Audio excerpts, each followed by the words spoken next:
Greetings Internet, my name is Old Rod and this is a video about Pokemon cards. We've been looking at Pojo Magazine and their power rating system. So far we've covered base sets, holo and non-holo rare cards, so let's plough on with our first look at base sets uncommon cards.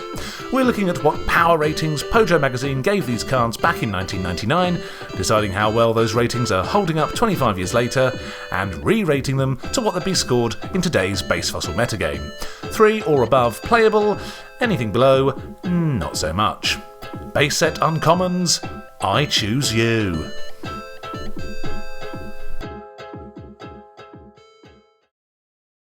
First up is Arcanine. Arcanine is a Stage 1 Fire-type Pokemon with 100 HP. Pojo gave Arcanine 3.5 out of 5, with the strategy tip being, this dog'll hunt. Real simple, Arcanine will kill any plant Pokemon in one move. 4 Growlithes and 3 or 4 of these are tough to beat. For 2 fire and 1 colourless energy, Flamethrower does 50 damage, but you have to discard 1 fire energy. And for 2 fire and 2 colourless energy, Takedown does 80 damage, but Arcanine does 30 damage to itself. So, with big HP and big damage attacks, let's see if Arcanine is a force in today's base fossil meta. First off, Arcanine's 100 HP really is good for a Stage 1 Pokemon. That's the same as the mighty Gyarados, but whereas Gyarados has to evolve up from a measly little Magikarp, Arcanine gets a much sturdier pre-evolved form in a 60 HP Growlithe. Then there are Arcanine's attacks, both of which do enough damage to make your opponent start to sweat. Takedown's 80 damage makes it particularly useful, allowing Arcanine to OHKO some of the meta's most popular Pokemon. But both attacks have high energy costs. Is Arcanine going to end up being another one of those cards that just succumbs to energy removals? Well, there is a way to fully power Arcanine up, getting 4 energy on it in a single turn, and that's by using our old friend Electrode. We covered Electrode last video, but to briefly recap, Electrode's Pokemon power Buzzap allows it to knock itself out, turn itself into a double rainbow energy, and attach itself to a Pokemon all at once. In a single turn you can attach a Buzzapped Electrode and a double colourless energy, instantly powering up Arcanine's takedown attack. Combo this with a Lass to protect yourself from energy removals next turn, and your opponent is staring at a 100 HP Pokemon dishing out a whopping 80 damage as early as turn 2. It's an almost identical strategy to that of the Buzzapdos deck, but this Arcanine Electrode deck has a few other Pokemon to make it more consistent. Here's how to play the Buzz Arcanine deck. And, by the way, you can keep your fire energies in the binder, because this deck uses the power of Psychic. Turn 1. Attach Psychic Energy to Psyduck. Bench a Voltorb and a Growlithe. Use Computer Search and Professor Oak to dig through your deck until you've assembled all the pieces you need for the perfect turn 2. Attack with Headache to stop your opponent using any trainers to foil your plans. Turn 2. Evolve into Electrode and Arcanine. Buzzap Electrode and attach to Arcanine. Attach DCE to Arcanine. Promote Arcanine to the active. Attach a Defender. Play Lass. Start attacking with Takedown for a massive 80 damage. If you can pull all of this off by turn 2, your opponent is in big trouble. If they can't find a Professor Oak or energy removals to mount a comeback, they ain't gonna last long. Now, the Buzzap Lass strategy in this deck runs the same risks as it does in any of its other decks. Once you Lass, the clock is ticking, and you've got to win quick. If you get super energy removaled, then Arcanine is stuck not being able to do anything, and your opponent can begin to recover.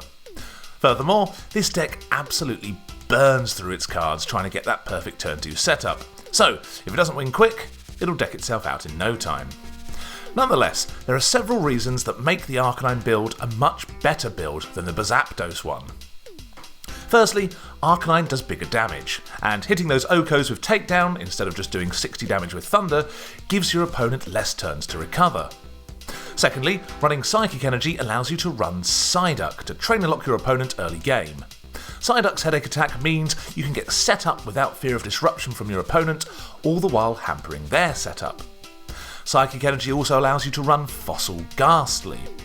Ghastly is great in this deck because it allows it to deal with Mr. Mime, a card that would otherwise stop Arcanine in its tracks, since Invisible Wall prevents Arcanine from damaging it. You can even use Ghastly's energy conversion to retrieve DCEs from the discard pile, But if you find yourself desperately retrieving energy from the discard, the game might have already gotten away from you by then. Naturally, there are a couple of Pokemon that Arcanine does struggle against. We've mentioned Ghastly's inclusion being a counter to Mr. Mime, but if you ever find yourself without a Ghastly to pivot into, then Mr. Mime will stop Arcanine's strategy pretty quickly. Chansey will also cause Arcanine problems. Its 120 HP means it isn't getting OHKO'd by Takedown, and Takedown's self-damage done to Arcanine will put it in range for a double-edge KO next turn. Blastoise is another one, since, again, it won't be OHKO'd by Takedown, but it can OHKO Arcanine with Hydro Pump due to its water weakness. And then there's Lickitung. Again, Takedown won't OHKO it, which leaves Arcanine vulnerable to being paralysed with Tongue Wrap next turn. And once Lickitung starts flipping those heads and making a post-Lass comeback, it's only a matter of time before those scoop-ups and super energy removals start to resurface. This deck does pretty much fall apart if your opponent is able to find a super energy removal, since trying to repeat your setup, finding another Electrode, DCE, Lass, is just a total nightmare. So, again, it is a risky deck to run, but when it works, it can be impossible to stop. However, if you're looking for a deck that's less of a high roller, how about pairing Arcanine with another Arcanine? The Blackstar promo Arcanine may not look as impressive as its base set counterpart, but its Flames of Rage attack can deal up to 100 damage for only 2 energy.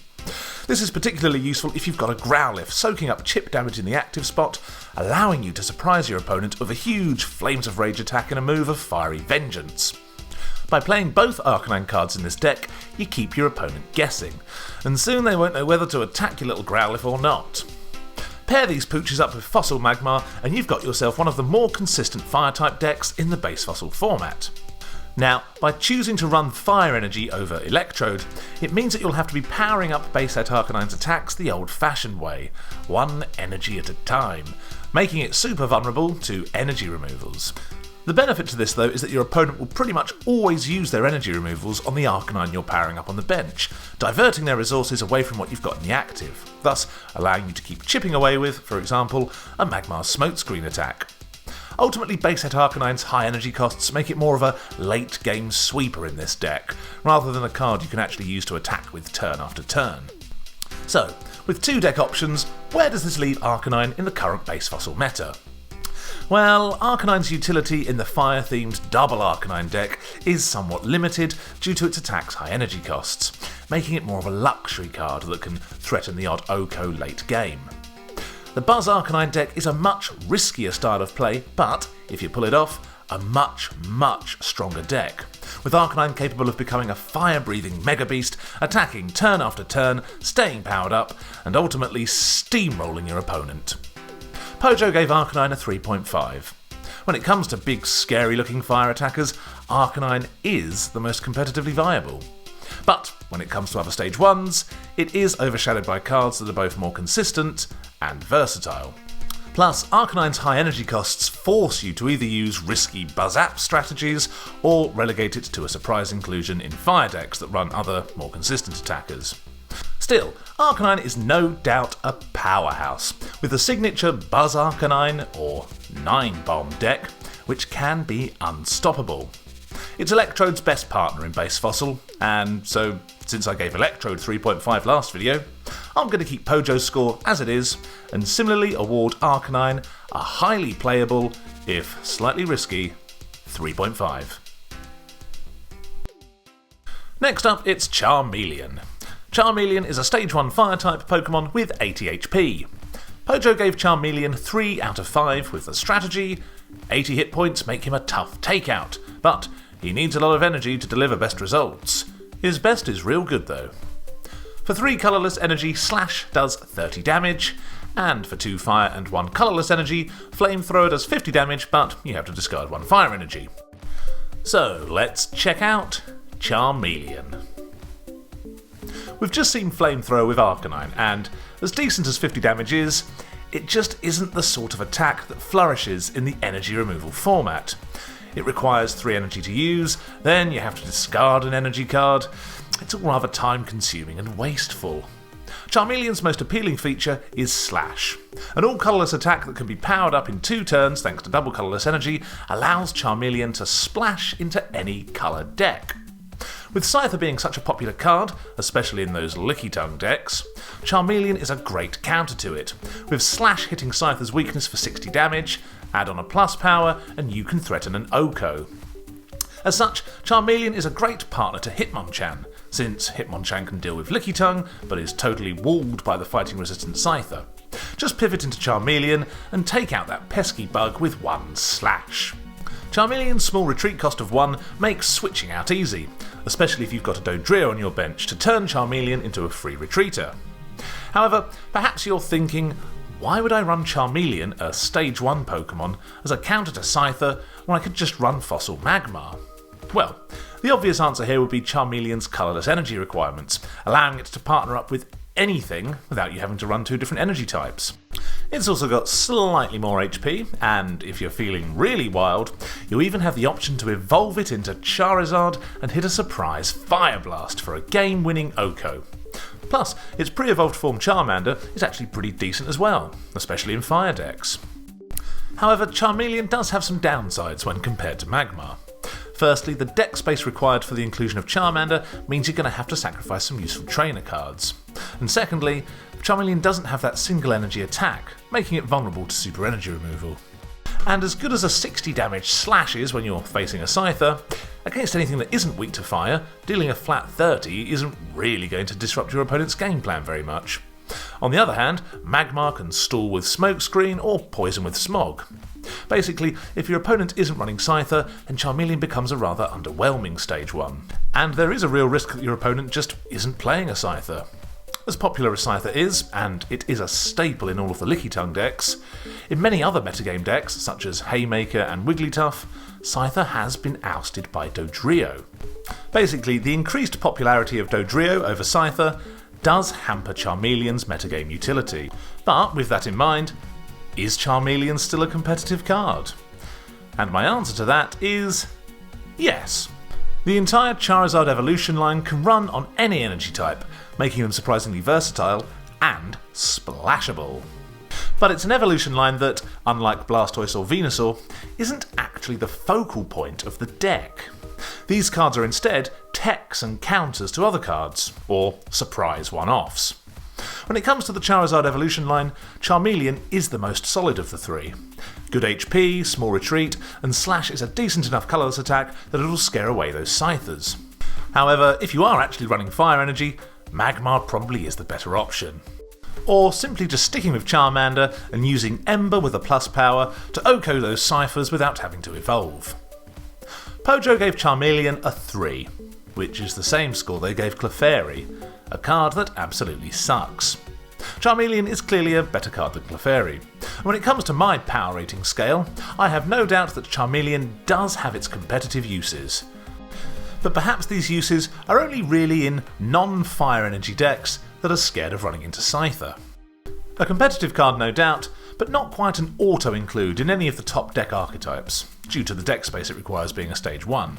For that reason, I'm keeping Charmeleon's score at a thoroughly viable 3. Right then, it looks like we're due some Dewgong. Dewgong is a Stage 1 Water-type Pokemon with 80 HP.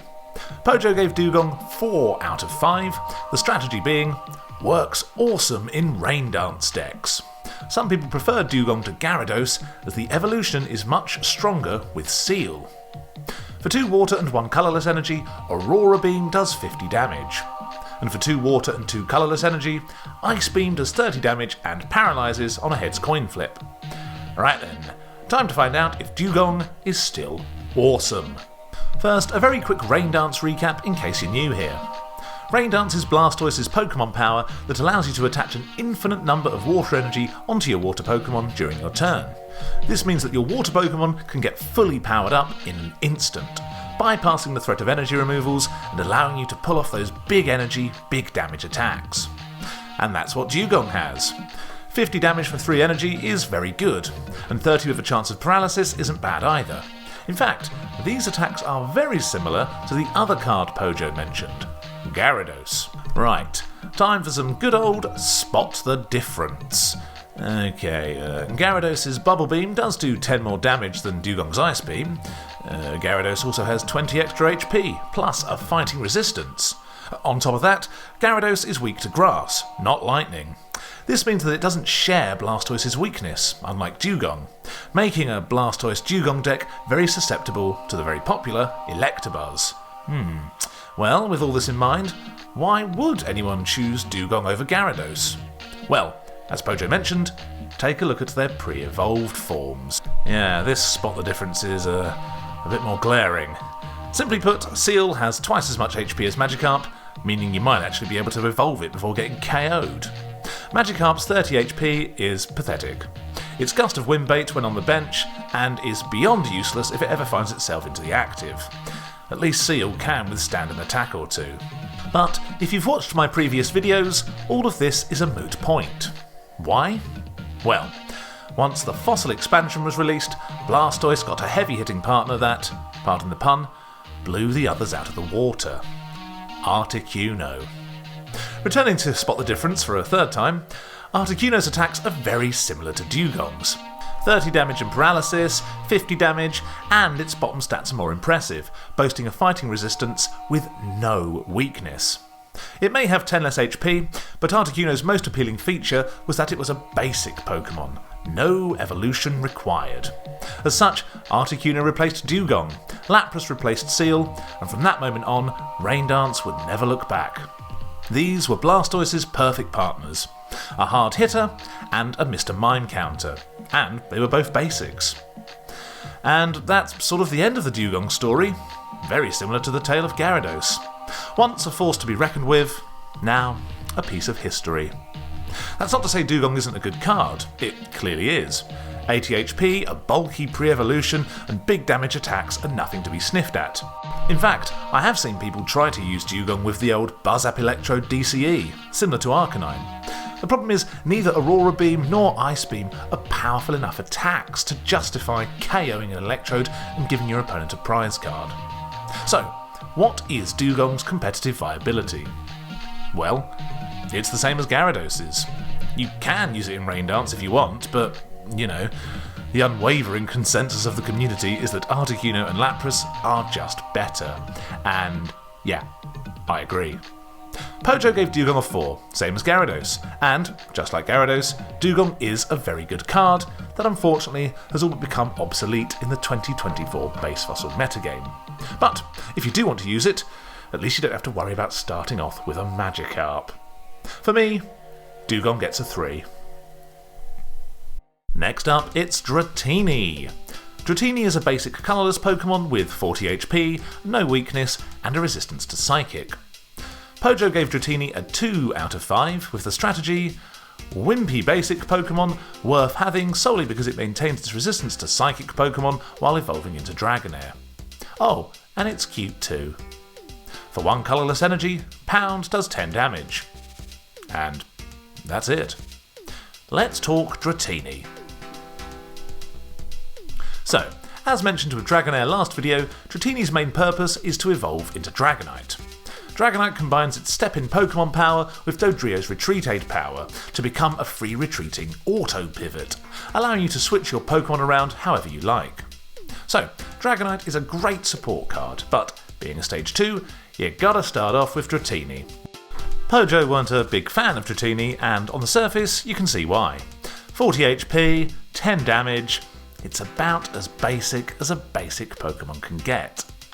But not having a weakness is nice, but more importantly, that Psychic resistance can be super useful.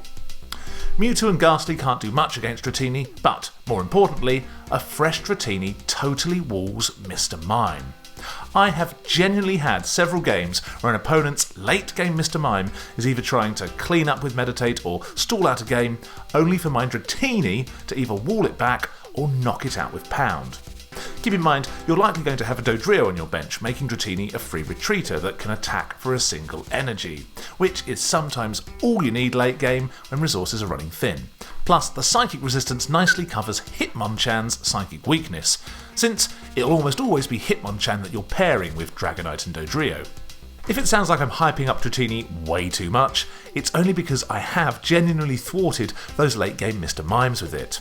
And I've done it enough times to know that it's always worth keeping at least one Dratini in hand instead of evolving them all up. So, what's the final verdict on Dratini?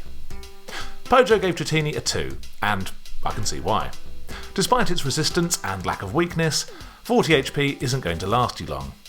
And as much as I've raved about late game Dratini, early game Dratini is pretty useless, and starting with a lone Dratini is total panic stations. But you need it in your Dragonite deck, and it can wall out psychic attackers. And as much as I might sound like Dratini's biggest cheerleader, can I bring myself to give it a 3 out of 5? That would be the same score I gave Alakazam, which would make people think I'm mad. So, yeah, no. I think this guy deserves a little bit more credit than he got 25 years ago, but 3 out of 5 would be a bit of a stretch. So, I'll bump Dratini up from a 2 to a 2.5. Moving on, we have Farfetch'd. Farfetch'd is a basic colourless Pokemon with 50 HP, a lightning weakness, and a resistance to fighting. Pojo gave Farfetch'd a 4 out of 5 with the strategy tip, rated higher before Jungle and Fossil hit the scene, but still dang good. For 1 colourless energy, Leak Slap does 30 damage on a head's coin flip, but nothing on a tails. Either way, you can only use this attack once per game. Then for 3 colourless energy, Pot Smash does 30 damage. Time to take a closer look at this vegetable-wielding wild duck. So, in the early days when base set was the only format in town, there were 2 Pokemon that absolutely dominated. Hitmonchan and Electabuzz. 2 big basic Pokemon that steamrolled everything else in the iconic Haymaker deck. Now, as good as Electabuzz was, it had a weakness to Hitmonchan. So, in order to cover this weakness and keep Hitmonchan in check, players needed another basic option that could hold its own against the punching Pokemon. Enter the fighting-resistant Farfetch'd. This little bird totally walls Hitmonchan, and with all colourless energy requirements, allows it to slot neatly into the dual-type Haymaker deck without adding a third energy type into the mix. Its most obvious downside is its lightning weakness. So, as good as Farfetch'd is against Hitmonchan, it won't last long against Electabuzz, creating these rock, paper, scissors scenarios between mirroring Haymaker decks, and nicely rounding out the balance between these 3 cards. The alternative option to Farfetch'd in these early days was Doduo. Another fighting-resistant colourless basic with 50 HP, Doduo had the benefit over Farfetch'd of having free retreat. However, in terms of attacks, Farfetch'd does have more firepower. For 1 energy, Farfetch'd can use Leak Slap. Now, 30 damage for 1 energy is obviously great, but you only get 1 shot with Leak Slap, since Flipping Tails does nothing and won't let you use it again. Well, if you fail, you can always just slap a DCE and Pot Smash for a guaranteed 30. On the other hand, with Doduo, for 1 colourless energy, it has Fury Attack, which, like Leak Slap, isn't very reliable since you have to flip coins, but at least you can use it turn after turn. In terms of preferred bird, I guess it comes down to what utility you're looking for. Farfetch'd offers damage, whereas Doduo offers manoeuvrability. But this all became a moot point with the release of the Jungle expansion, when we were given a card that combined both these birds' best attributes in Scyther. Not only does Scyther have that fighting resistance, but it's got Doduo's free retreat with Farfetch'd attack. Oh, and it has 20 extra HP to boot. As soon as Scyther was released, it began replacing Farfetch'd in every Haymaker build. It was just superior in every way. Plus, it lost the lightning weakness that made your Hitmonchan counter weak to Electabuzz. And there you have it. Much like how the release of Fossil changed Rain Dance forever, Jungle changed Haymaker, and Farfetch'd found itself back in the binder. The funny thing is, in the 2024 base Fossil meta, Scyther has found itself ousted from the Haymaker deck by none other than Doduo. Well, to be fair, that's because modern Haymaker decks run Dodrio for its retreat aid power, but it's still funny to see that even the perfect looking card can find itself surplus to requirements as the metagame changes and strategies evolve. So, where does all of this leave Farfetch'd? Pojo gave Farfetch'd a 4, but those glory days are long behind it. Unless you're playing a base set cards only game, you just don't need Farfetch'd. Scyther does its job better, and Dodrio has far greater overall utility. Farfetch'd may be obsolete in today's competitive realm, but it's still not bad for a basic. Fighting Resistance and Pot Smasher both solid, and it'll always be forever associated with the game's first ever best deck in format. All that said, I'm giving Farfetch'd a 2.5. Next up, it's Growlithe. Growlithe is a basic fire-type Pokemon with 60 HP. Pojo gave Growlithe 3 out of 5 with the tip, puppy Pokemon? Oh well, keep a litter around, have them pound the puppy chow, and evolve them into Arcanine as soon as possible. For 1 fire and 1 colourless energy, Flare does 20 damage. Right then, let's find out if Growlithe is all bark and no bite. Well, there isn't too much to say here. We've just covered Arcanine, so, if you want to hear that again, just press rewind. As far as pre-evolved basics go, Growlithe is one of the sturdier ones. 60 HP is really good for a pre-evolved form, and will keep Growlithe alive for at least 2 turns. And as an attack, Flare is perfectly fine. Not having a single energy attack might be a turn-off for some, but again, with 60 HP it's sort of less of a problem. The thing is, you're unlikely to ever be attacking with Growlithe anyway. Depending on what type of Arcanine deck you're playing, in an ideal world you'll have a Psyduck or a Magmar in the active with Growlithe safe on your bench, waiting for its time to evolve. So, to conclude, yeah, Growlithe is a solid basic.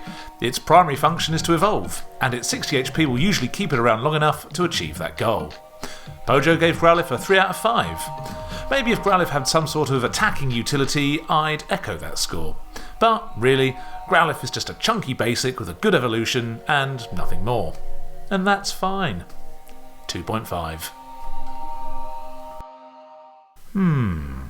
That white hand upon my shoulder.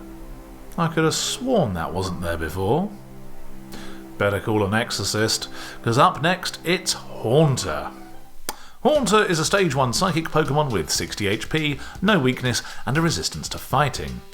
Pojo gave Haunter a 2 out of 5 with the strategy tip. Pojo loves ghost Pokemon, but honestly, this level 22 Haunter card is just plain horrible. For collecting only. Dream Eater will work only 25% of the time. Yuck.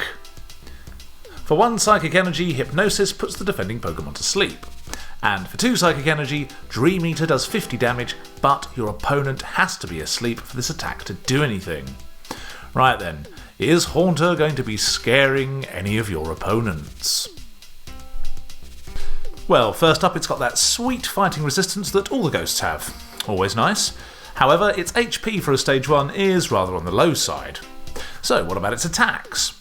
Auto Sleep for 1 energy is fine, but as we all know, sleep is the least reliable of the status effects in the Pokemon TCG, since your opponent gets to immediately flip a coin before their turn begins to see if they wake up from it. Then, once their turn ends, if they're still asleep, they get another coin flip to see if they can rouse from their slumber. This is what makes Dream Eater such a bad attack. Your opponent has to flip 2 tails after you've attacked with Hypnosis for you to then use Dream Eater on them to deal that 50 damage. As Pojo said, the chances of this happening are only 25%. For the same energy costs and across the same 2 turns, Electabuzz with Thundershock followed up by Thunder Punch has a 50% chance of doing 50 damage, a 100% chance of doing 40 damage, whilst Haunter has a 75% chance of doing nothing. And let's say your opponent stays asleep and you manage to get a Dream Eater off. They then get another 2 chances to wake up before you can Dream Eater again. And if they wake up, it's back to Hypnosis, 2 more coin flips. It's all such a long, protracted and unlikely strategy. Now, once the Rocket expansion was released, this Haunter actually gets a bit of support in the form of the Sleep Trainer card and the Drowsy with its long-distance Hypnosis Pokemon power. The Sleep Trainer sees you flip a coin, and if heads, your opponent's active is asleep. Long-distance Hypnosis works from the bench, but is essentially exactly the same. A heads flip puts the opponent to sleep, however, a tails flip puts your active to sleep. Both of these cards give you a 50% chance of having a sleeping opponent on your turn, meaning you can actually attack with Dream Eater. Plus, if you want to increase these odds, Drowsy's power is stackable, allowing you up to 4 chances to put your opponent to sleep, or you can play up to 4 Sleep Trainers in a single turn. This deck is still fairly inconsistent, as it relies on coin flips and not putting your own Haunter to sleep, but at least it's something. In base set, you've just got to hope your opponent is really bad at flipping heads. So, is Haunter a competitive card in the first 3 expansions? Well, the Fossil Haunter is good. It's got an amazing Pokemon power, Transparency, where your opponent has to flip a coin just to attack it. And this only further adds to how redundant its base set counterpart is. Pojo gave Haunter a 2 out of 5. You might get lucky and Oko a Hitmonchan with Dream Eater, but having to rely on your opponent flipping 2 tails every single turn just to damage them is not a strategy you want to be building a deck around. There are so many more reliable ways to deal 50 damage, especially across 2 turns, that Haunter just isn't worth the effort. And with 60 HP, your opponent only needs to wake up a couple of times to knock Haunter out before it even gets to do anything. Haunter is less boo and more boo. I'm giving Haunter a 1.5. Next up we have Ivysaur. Ivysaur is a stage 1 grass type Pokemon with 60 HP. Pojo gave Ivysaur a 2.5 with the strategy: a key card in a plant-based deck, but most players can do better than 60 HP and moderate damage infliction for a stage 1 Pokemon. Vine Whip is a decent attack. For 1 grass and 2 colourless energy, Vine Whip does 30 damage. And for 3 grass energy, Poison Powder does 20 damage and auto-poisons your opponent. Right then, Ivysaur, what do you got for us? It should come as no surprise that Ivysaur's main purpose, like many middle stage Pokemon, is to evolve, and Venusaur is a decent stage 2. Its energy trans power is incredibly strong, and combined with heavy hitters like Kangaskhan and Chansey, and Pokemon Center, the Venusaur deck is one of the few stage 2 decks that actually has any competitive viability. So, is there any use for Ivysaur other than sitting around and waiting to be evolved? Well, at first glance, Ivysaur doesn't look like much. Compared to its contemporaries Charmeleon and Wartortle, Ivysaur's HP is low and its attacks don't look as impressive. Vine Whip, which Pojo seemed to think was Ivysaur's best asset, is not a good attack for the 3 energy cost. Wartortle, for the same energy requirements, does 40 damage. And Charmeleon Slash, though also doing 30 damage, has an all-colourless energy requirement, playing into the splash ability of the Charizard line. Sorry Pojo, but Vine Whip sorta sucks. Especially when for 3 energy you can use Poison Powder, which does 20 damage and auto-poisons, i.e.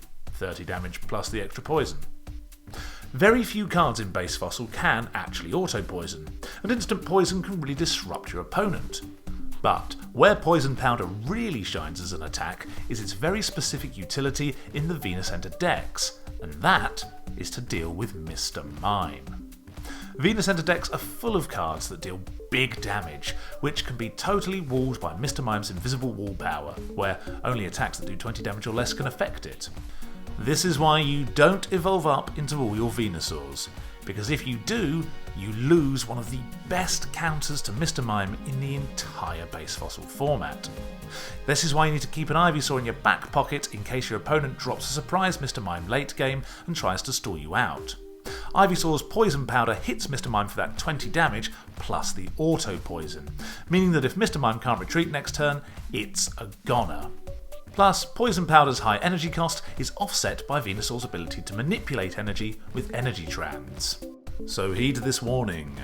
Don't be too swashbuckling with your evolution strategies and make sure you've kept an Ivysaur around late game, otherwise Mr. Mime will eat you for breakfast.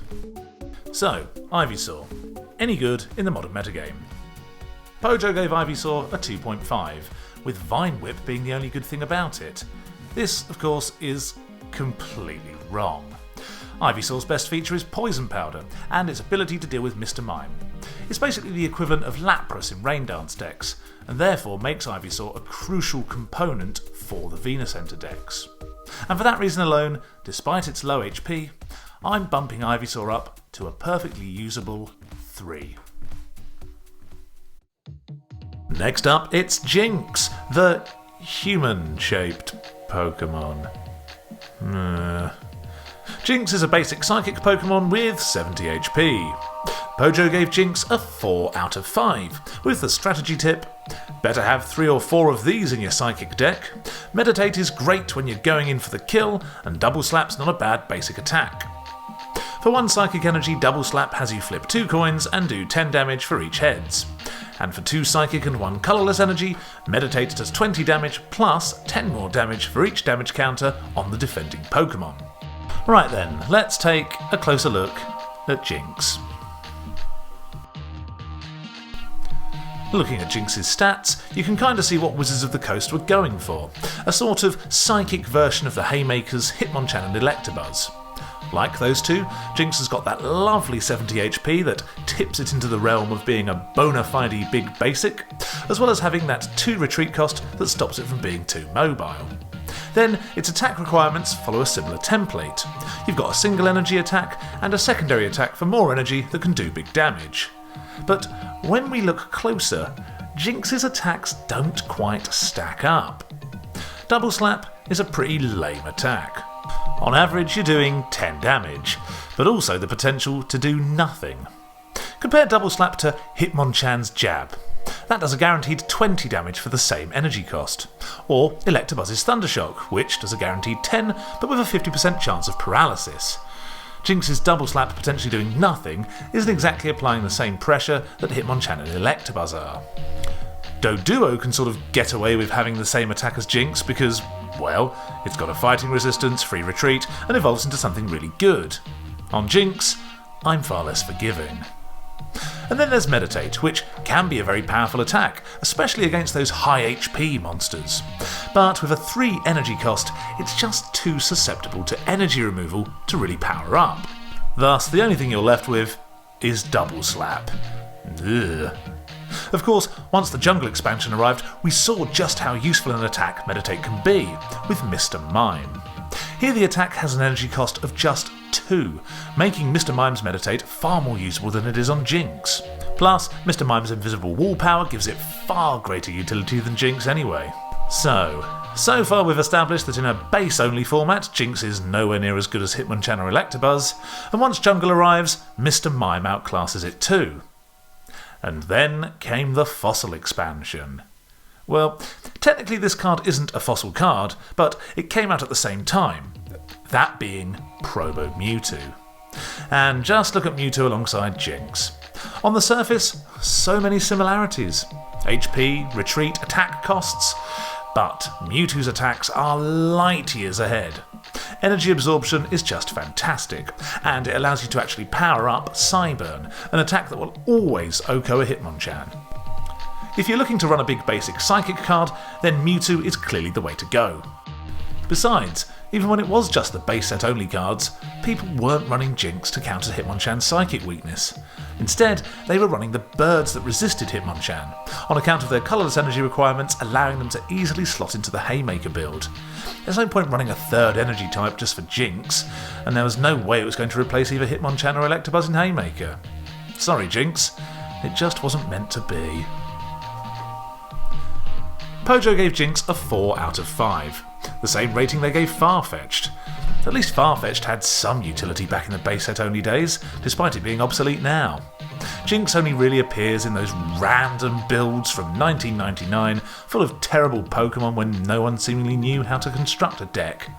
And nowadays, in a metagame dominated by psychic-resistant powerhouses and energy removals, Jynx can't do much apart from stand there and look weird. Pojo's generous score of 4 is being halved to a 2. And it's now time for our final card of the video. Don't tell Uri Geller, it's Kadabra. Kadabra is a stage 1 psychic Pokemon with 60 HP and a retreat cost of 3. Pojo gave Kadabra a 3.5 out of 5 with the strategy: good for heavy attacks since his recover power makes his wimpy 60 HP seem more robust, used in some anti-Haymaker decks. For For 2 Psychic Energy, Recover lets you discard a Psychic Energy attached to Kadabra and remove all damage counters off of it. And for 2 Psychic and 1 Colourless Energy, Super Psy does 50 damage. So, is Kadabra a competitive card? First up, it's fair to say that Pojo's assessment of Kadabra's 60 HP as wimpy is pretty accurate. They do claim that Kadabra's Recover attack makes up for this by allowing you to heal Kadabra, but discarding energy to heal with Recover is never optimal since it wastes your attack for the turn. You're better off just running Super Potion or Pokemon Center. Then we've got Super Psy, which, 50 damage for 3 energy, is actually a decent attack. The problem is, how do you get 3 energy cards onto Kadabra before being energy removaled? We see cards like Dewgong and Gyarados with a similar 50 for 3 attack, but they of course have Blastoise and Rain Dance to power them up in a single turn. Kadabra has no such energy acceleration available. So, as appealing as Kadabra being an anti-Haymaker Hitmonchan blaster might sound, in reality you're unlikely to ever get Super Psy powered up. In the 3 turns it takes to attach energy to Kadabra, Hitmonchan has already hit it with 3 jabs and sent it to the discard pile. But all of this jaw-jacking is totally moot, and that's because we all know what Kadabra's real purpose is, and that's to evolve into Alakazam. Alakazam has the fantastic Pokemon Power damage swap that allows you to move your damage counters around from Pokemon to Pokemon however you like. I covered Alakazam in a previous video, but the damage swap deck was an iconic archetype from the early base fossil days 25 years ago. Alakazam's ability to move damage counters combined perfectly with Pokemon Center, allowing you to move damage counters from your active Pokemon onto a benched Pokemon that didn't have any energy onto it. Then you heal away all that damage with Pokemon Center. The 2 Pokemon that partnered best with Alakazam were Mr. Mime, a perfect attacker since it could never receive more than 20 damage in a turn, well, 99% of the time anyway, and Chansey as the perfect damage counter sponge that you could move up to 11 damage counters onto before healing with Pokemon Center. And all the while, Alakazam just sits on your bench, swapping away your damage counters. And here's the problem with trying to rate Kadabra as an attacker. Your Alakazam will never have any energy attached to it because it has an expensive and weak attack and is much better utilised just sitting on the bench. If you don't need energy on Alakazam, then you're not going to waste energy by attaching it to Kadabra. So yeah, Kadabra's utility becomes simply sitting on the bench and waiting to evolve. Its attack is too expensive to bother powering up, plus once you do find your Alakazam, you don't want to evolve it when your Kadabra's in the active. You want them both on the bench, where they're safe. If we're not attaching energy to Kadabra, this of course leads to another problem. Much like Alakazam, Kadabra itself is very vulnerable to Gust of Wind. An energyless Kadabra that gets gusted active not only can't attack, but it can't retreat, since it, again, like Alakazam, has an obscenely high retreat cost of 3.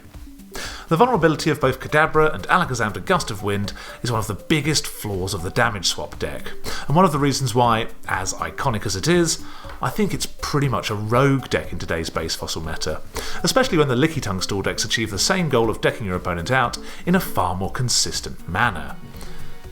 I suppose once you've got your Mr. Mime, Alakazam and Chansey all set up and running, you can start attaching energy to a bench Kadabra in order to threaten a Super Psy if your opponent does manage to KO your active. That might be the best use for Kadabra in an attacking sense, although you're probably better off slowly powering up against Chansey and threatening a double edge, since 80 damage will OHKO a lot more than Super Psy will. So, is Kadabra much use competitively? Pojo gave Kadabra a 3.5, but their idea that it's some sort of anti-Haymaker trump card just doesn't fly. Kadabra is another Stage 1 whose best use is sitting on the bench waiting to evolve, ironically into a Pokemon that itself will stay on the bench. For that reason alone, you're unlikely to ever use Kadabra as an attacker, even though Super Psy is actually really good for its energy cost. Just look at Dark Golduck from the Rocket expansion. He knows how to rock Super Psy. Kadabra's low HP and high retreat don't help its cause, but since you'll just be wanting to get Alakazam as quick as possible, a card which shares these same issues, I guess it's not really that big of a deal. All in all, Kadabra has a good evolution, and perhaps late game could hit a clutch Super Psy, but really you just want it on the bench, or preferably to draw a Pokemon breeder, and get to that Alakazam even faster. I'm giving Kadabra a 2.5. So that's it for the first batch of base set uncommons. For those keeping score, here are the ratings Pojo gave these cards in 1999. And here are my re-ratings 25 years later. As usual, my ratings are overall slightly lower, but there's a couple of cards I've been kinder to than Pojo were. Next video we'll be rounding out the base set uncommons as our journey through all the cards Pojo rated inches further along. If you want to keep up with this journey, then like, share and subscribe. Thanks for watching, see you in the next video. Old Rod out.